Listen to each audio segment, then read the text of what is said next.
Hey guys, uh, early 70s, 70, 71, 72. You guys remember seeing cars jacked up all the way around, great big gigantic tires in the back, uh, and they're out on the street and some of them are having straight axles and stuff. Well, I've got three of them here I want to show you. My older brother James did these between 70 and 72. Uh, Again, this was some more that were in with that time frame when I was growing up. Um, these are pretty neat. I remember him having several of these kind of cars kicking around actually. But these are the survivors.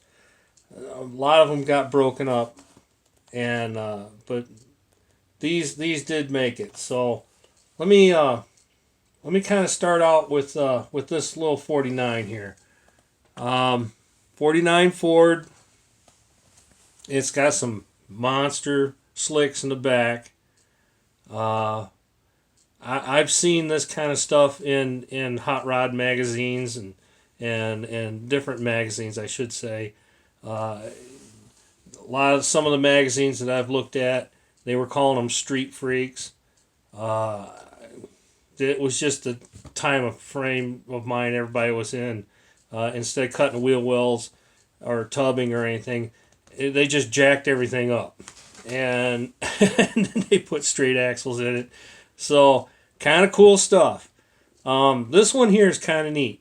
I do remember him building this one. Um, so what I remember him doing was he spray painted this gold, and then he took transparent, some kind of a transparent red or an orange or something, and sprayed it. And it's real light, and you can kind of make it out a little bit. No, not really. I guess you got to be in person to see it. But yeah, it's kind of got a candy look to it a little bit, a kind of a homemade type. So this one's kind of cool, I think. He's taken, and I can try and show you, but I don't know if I'll be able to. Uh, well, kind of right there. If you can see in the back seat, he has taken. You remember the file cards you used to get in school, little white square file cards like this, had little lines on it. Well, he's taken that and glued it to the package tray and covered up the rear seat, and then painted it. Okay, and that was his seat, rear seat delete, because we didn't have any flat styrene kicking around.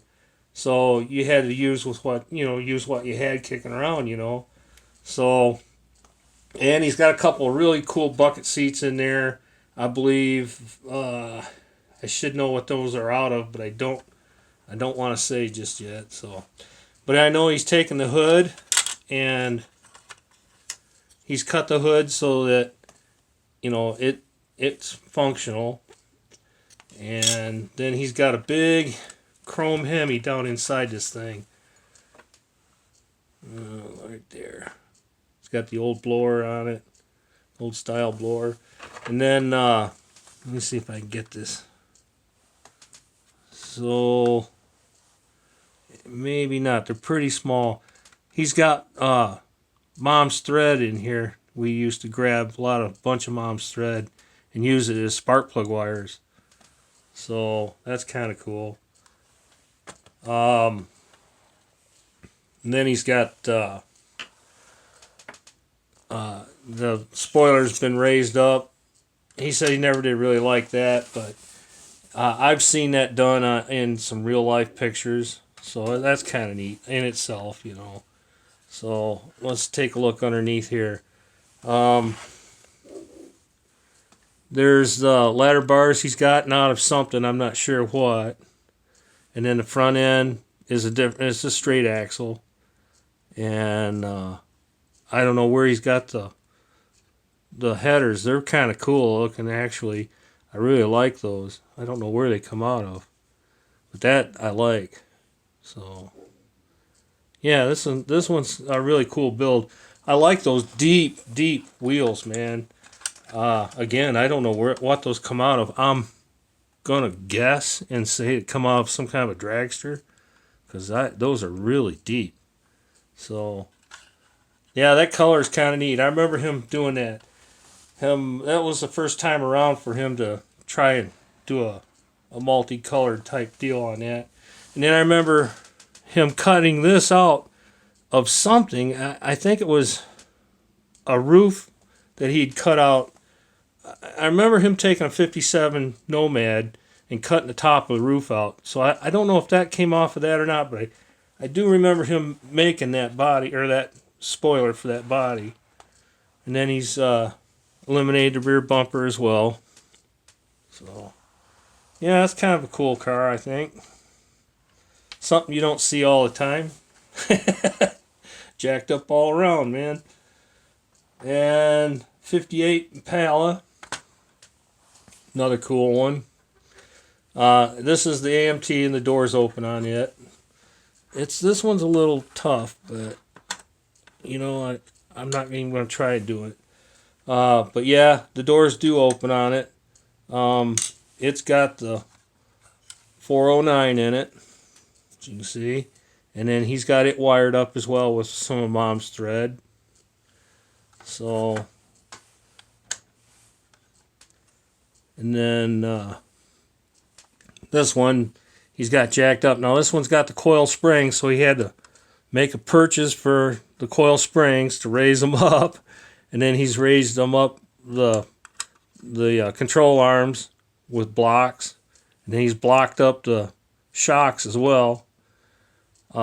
This being a two-piece drive shaft, so I'm sure he's cut that and added the drive shaft because it looks like it's lined up different. Ladder bars on it, and then he's got the straight axle on the front with the shocks on it.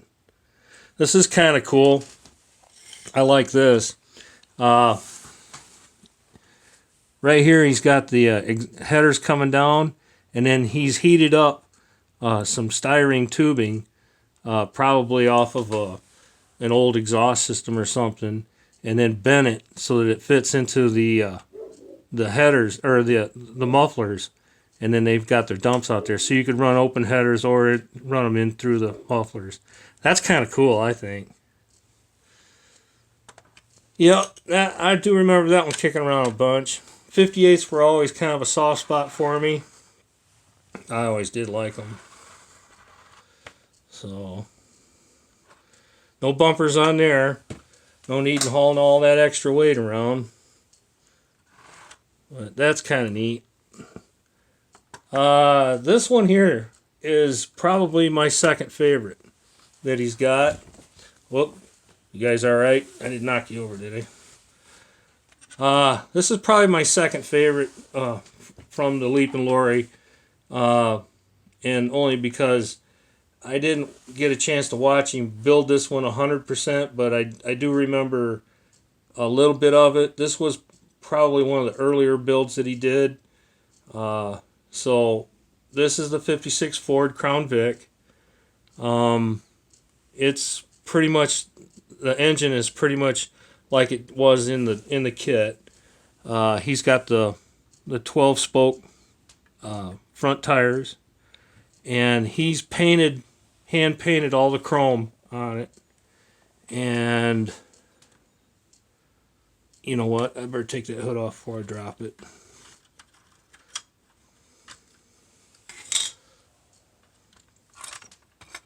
Oh, there's the door. Better hold on to that too. All right, and then it's you got to cut out these little corners. It shows, I remember on the regular kit, to cut them out for the exhaust. So he's done that, and he's raised the front end. Not very much on this one, just a skosh. But then the back end, he's got it all blocked up quite a bit, you know. So that's kind of the look they had back in the day, you know.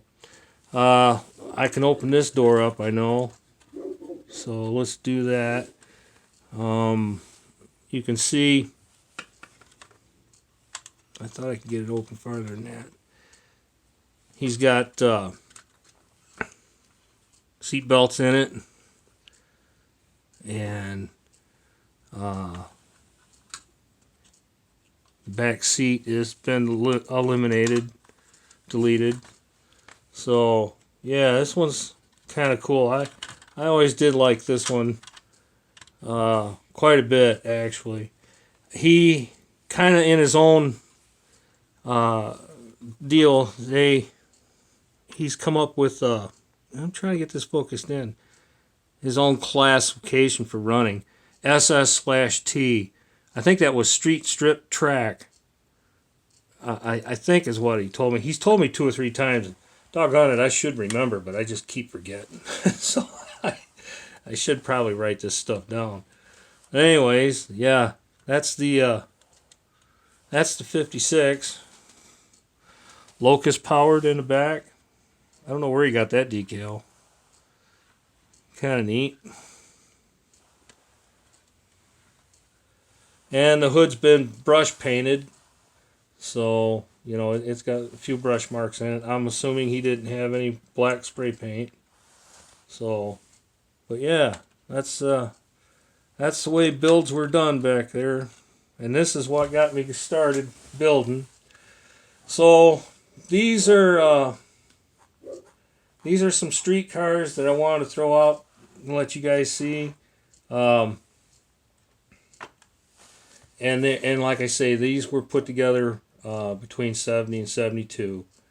So yeah, these are special for me. So anyways, I'm glad you guys swung back around and take another look at these.